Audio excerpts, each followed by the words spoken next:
한 거겠죠. 그렇겠죠. 예. 그 다음에 아까 이제 초두에 말씀 주셨는데 김성훈 씨 기각할 때 가장 문제가 된 게 비화폰이잖아요. 네.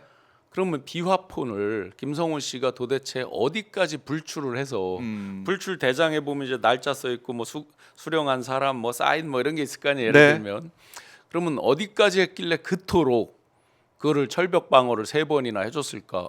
법원까지는 해볼 수 있었잖아요. 그러니까 가든 부든 너무나 이제 이례적인 일이기 네, 때문에 법원에서 판단하게까지는 해줄 수 있었잖아요. 예. 그거를 기각을 했다. 잘라버렸다. 검찰 단계에서 아예 넘기지 않았다. 그러면 항상 이제 뭐 피하는 자가 범인이다, 이득 보는 자가 범인이다, 뭐 이런 경우잖아요.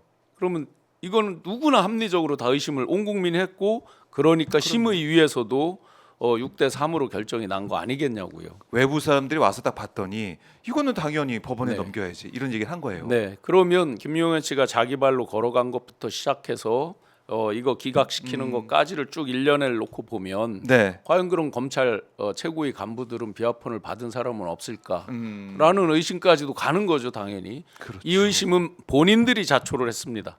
음. 기각을 3번씩이나 하면서 결국 본인들이 자초를 했고, 네. 그러면 김용현 씨는 그 밤에 전화를 해서 왜 자기 발로 걸어갔을까?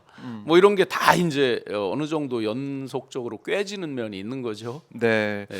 그래서 지금 우리가 내란 사태에 대해서 이제 놓치고 있는 부분, 뭐 여러 부분들이 있겠지만 그 중에 중요한 부분이 검찰. 네. 과연 내란의 밤, 내란 전후의 검찰의 역할과 대응은 뭐였느냐. 이건 정말로 중요하고 섬뜩한 사실이에요. 네. 그동안 국민들을 상대로 최고의 어떤 사정기관으로서 어떻게 보면 일반 국민들 입장에서는 공포의 대상이기도 하잖아요. 저도 마찬가지고. 그런데 이분들이 이 내란에서 이제 수사를 하는 책임, 공수처랑 뭐 서로 관할 문제는 네. 있지만 최고 수사기관에서 만약에 이런 거에 같이 가담이 돼 있다? 이걸 뭘로 해석할 거예요? 그렇네요. 조사를 해야 되는 당사자들이 당사자가 가담이 돼 있다. 그런데 참 공교롭게도 특검은 막혀 있어요. 네. 그것도 최상목 대행이 막고 있습니다. 그래서 저는 아. 이런 이 실체적 진실은 오로지 특검 외에는 그러니까요. 해결이 안 된다. 최상목 권한대행도 네. 본인부터 시작해서 거의 모두가 이게 잠재적 공범 의식하에서 일종의 하나의 지향점이 다 일치를 하는 거죠. 늦추거나 감추거나 해야 되는 니즈가 분명히 있기 때문에 그게 이제 인사 문제로까지 이어지는 거죠. 늦추거나 감추거나 할 수 있는 파트에 네. 주요 인물들을 배치를 하고. 그러니까 알박기 인사가 되고 있다는 건데, 자 김성훈 차장 얘기 잠깐 돌아와 보면 이제 비화폰 말씀을 해주셨잖아요. 네네. 비화폰을 이제 갖고 있었던 사람이 쭉 뭐 장관 뭐 후보자부터 장관부터 다 네. 가지고 있었다. 후보자 됐을 때부터 이제 그 명단을 받아서 네. 뭐 김건희 그렇죠. 연락 오면 잘 받아라 이런 얘기를 했다는 거 아니겠습니까? 네네. 그럼 이 비화폰 서버의 봉인이 지금 풀리는, 비화폰의 비밀이 지금 풀리는 과정으로 가고 있는 것인데 네. 경찰이 4번째 영장을 청구해서 구속이 된다 그러면 김성훈 차장이 그렇게 되는 것인데, 그러면은 김건희 관련된 김건희 비화폰 관련된 그 부분도 우리가 뭐 그 안에 뭐가 있을까, 아니면 누구랑 통화를 했을까, 그 전후에서 네. 이 상황도 풀릴 수 있겠다. 그렇죠. 예. 그리고 지금 이제 가장 큰 예. 거가 바로 김건희 이 통화 상대방이 누구냐를 보면 어마어마한 역사적 진실들이 많이 나오겠죠. 지금까지 우리가 의구심을 갖고 보는 네. 각종 이제 내란의 밤 전날 뭐 조태용 씨 문자 포함해서 네. 수도 없는 그 상대방들, 그다음에 예를 들어 탄핵 직후에 조선일보 폐간 얘기를 했다는 거 아니에요? 그렇죠. 그럼 그쯤에 통화한 사람들이 있을 거 아니에요? 비화폰만으로 통화하지 않았을 겁니다. 뭐 개인 폰으로 했을 수 있고. 왜냐하면 일반적인 분들 자기 이렇게 할 때는 또 개인 폰으로 한 네. 게 있겠죠. 그렇게 보면 정말 역사의 그 역사책을 네. 각도를 달리 써야 될 수도 있다. 이게 우리가 정말 너무나 모르고 놓치고 하는 부분들이 네. 엄청나게 드러날 수 있다라고 생각이 됩니다. 예. 특히 이제 아까 말씀드렸듯이 민간인 김건희에게도 그랬는데 뭐 노상원 민간인 마찬가지고 또 검찰 관계자들 중에 혹시 누가 받았을까, 또는 검찰 외의 권력기관 관련된 사람들, 조지호 청장이나 저기는 다 그걸 받고 있었던 거잖아요. 네. 그렇게 보면 그런 권력기관 사람들 것까지 아. 또 다른 민간인도 받았을지도 모르죠. 예를 들어 김건희 씨 패밀리 등등이 혹시나, 그건 우리가 알 수가 없죠. 알 수가 없는. 왜냐하면 지금 막 지급한 거를 보면 노상원도 받고 박종준 처장이 예. 한 말이 있었어요. 몇천 명이 받았다고 그랬죠. 아. 제 기억에 몇천 명이라고. 그러면 아니 장관급 해봐야 몇 명이에요. 네. 그렇잖아요. 근데 그렇네. 몇천 명이 받으려면 어떻게 되는 거예요, 도대체? 예. 이 비아폰이 어디에 다 가 있을 것이냐부터 해가지고 네. 김건희 이 뭐 장관 후보자 청문회 하는 사람한테까지 나눠주면서 김건희 번호 나눠주면서 받으라고 한 걸 그러게요. 보면 예, 제가 이제 중요하게 연락을 했을 맞아요. 장관급에 임명이 될 때 이제 예. 이런 게 있어요. 그 제가 그때 몽골 출장이 있었어요. 그래서 인천공항에 이제 딱 들어왔는데 예. 뭐 정신없이 이제 수속을 밟는데 뭐 모르는 번호가 찍혀요. 그래서 이제 안 받았죠. 지금 좀 있으면 비행기 타야 되고 막 그래, 이런데 뭐 스팸 전화일 정신없이 수도 막 그렇죠. 이상한 전화일 수도 있고. 그런데 한 두세 번이 계속 울려서 네. 아이 빨리 비행기 이제 트랩에 들어가야 되는데 막 하다 했더니 예. 그 이제 신원 조회를 하잖아요. 음. 그래서 이렇게 이제 세평하고 이런 걸 막 이제 구하고 뭐 하려면 제가 동의를 해야 되잖아요. 아하. 그 전화가 당시에는 이제 국정원에서 온 거예요. 아.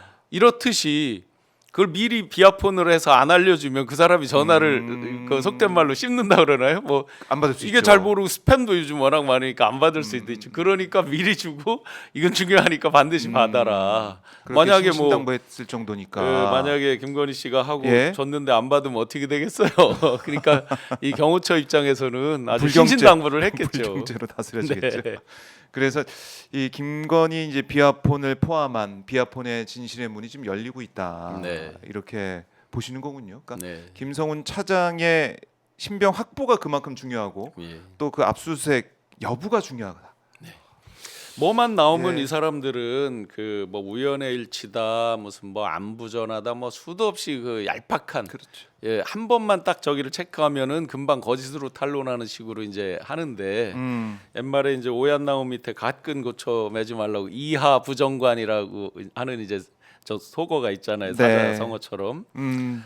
그런데 이분들은 갓근을 오얏 나무 밑에서 조심하는 게 아니라 대놓고 그냥 대로해서 갓근을 막 수도 없이 반복적으로 고쳐냈기 때문에 비아폰 서버를 오픈하면 예. 아마 이제 그들이 뭐 때문에 언제 어떻게 갓근을 고쳐냈는지가 만천하에 금방 드러날 것 같아요. 아, 그러게 말입니다.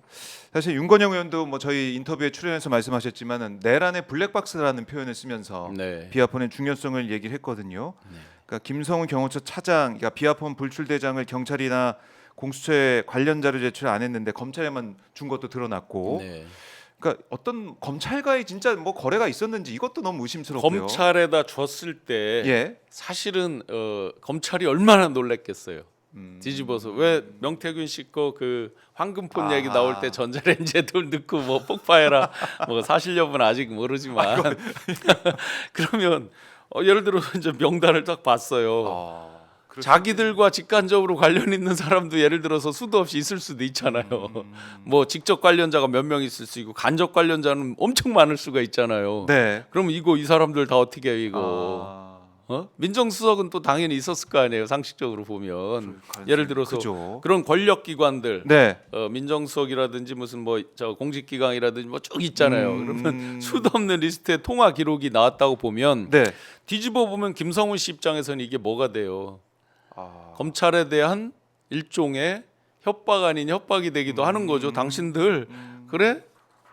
한번 이거 보고 어떻게 할 건지 한번 잘 판단해 보셔.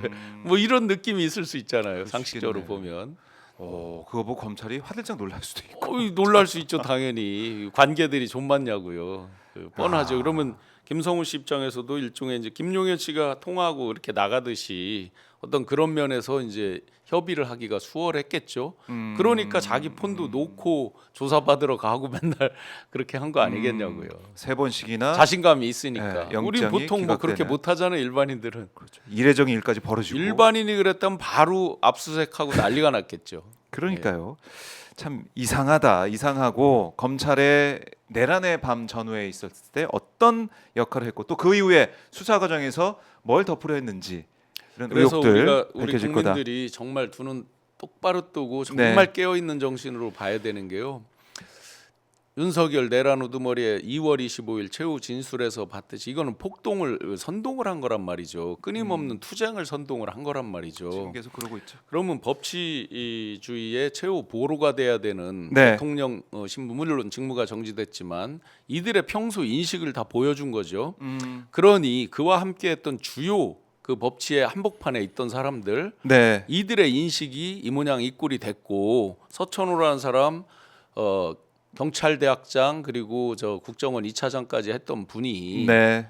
뭐 헌재를 때려 부수자 뭐 이런 얘기를 서스럼없이 하고 지금 이러이러한 처사들이 너무나 많이 나오는데 놀랍지가 않아요. 이놈의 하도 많이 나와서 이런 우리가 무덤덤해지면 안 됩니다. 아하. 다 무너진 거예요. 이미 법치주의 무너질 위기가 아니라 무너진 거죠. 무너져. 버젓이 지금 다 안 지키잖아요. 예. 그러니까 가다가 이 걱정까지 해서 어느 언론 매체에서 그 얘기를 한 거 아니에요. 헌재 땅땅땅 치면 60일 이내에 대선 치르게 돼 있잖아요. 네. 근데 공고를 안 하면 실무 진행이 안 되잖아요. 아하. 권한대행이 공고를 해야 되는데 그렇죠. 공고를 미룰 수 있다. 뭐 이런 우려까지. 이게 평상시에 정상적인 국가 같으면 네. 상상을 할 수 있는 걱정이 아니잖아요. 할 필요가 없는 거잖아요. 그런데 여기까지 오니까 마은혁 재판관 헌재에서 결정 내릴 때 아예 못을 박아 있잖아요. 권한이기도 하지만 이건 헌법상 의무다 임명하는 거는. 네. 헌법상 의무를 이행하지 않고 있잖아요. 버젓이. 그것도 권한 대행도 대통령의 권한을 고스란히 다 행사하고 그렇죠. 있는 거잖아요. 예, 뭐 경호나 이런 거 다 똑같이 예우 받고 있는 거고 안 하잖아요. 자기 의무를. 법치를 전면으로 부정하고 있는 그 집단들과 지금 같은 하늘 아래서 우리가 네. 살고 있습니다. 그러니까 이미 무너졌습니다. 절대로 무너졌다. 쉽게 생각하면 안 됩니다. 이거 회복하는데 네. 굉장히 오랜 시간이 걸릴 겁니다. 아하. 자, 이 비아폰 얘기를 저희가 쭉 해봤고 김성훈 차장 뭐 영장이 청구가 되겠죠? 경찰이 신청하면 영장이 그거 안 하려면 되겠죠? 뭐하러 심의했어요? 심의 해부도 하지 말아야지. 예를 들어서 그리고 영장 청구했을 때 과연 그럼 법원은 어떨까? 뭐 합리적 상식이 있는 분들이니까 그러니까요. 저는 결론은 뭐 정해져 있다고 봅니다. 정해져 있다. 네. 그리고 그거를 일각에서는 뭐 서울 고검과 네. 대검과 뭐 누구 배후에 또 뭐 대통령 후보 될 사람 누구 뭐 해서 마치 이제 정치적인 세력 싸움으로 해석을 하는데 네. 벌써 이렇게 정치적 세력 싸움으로 우리가 얘기를 한다는 게 국가적 불행이죠. 어떻게 그렇죠. 검찰은 예. 정권을 떠나서 정치적 중립으로 엄정한 사법 집행에 최선봉에 서 있어야 되는 집단인데 그 배후에 뭐 누구 유불리를 따져서 어쨌느니 저쨌느니라고 수많은 사람들이 얘기하는 게 네. 그럼 그건 누가 자초했어요? 그리고 그런 말을 하게 왜 만들었어요? 이게 국가적 불행이죠. 이것도 당분간 씻기 어렵습니다. 네. 쉽지 않습니다. 그래요.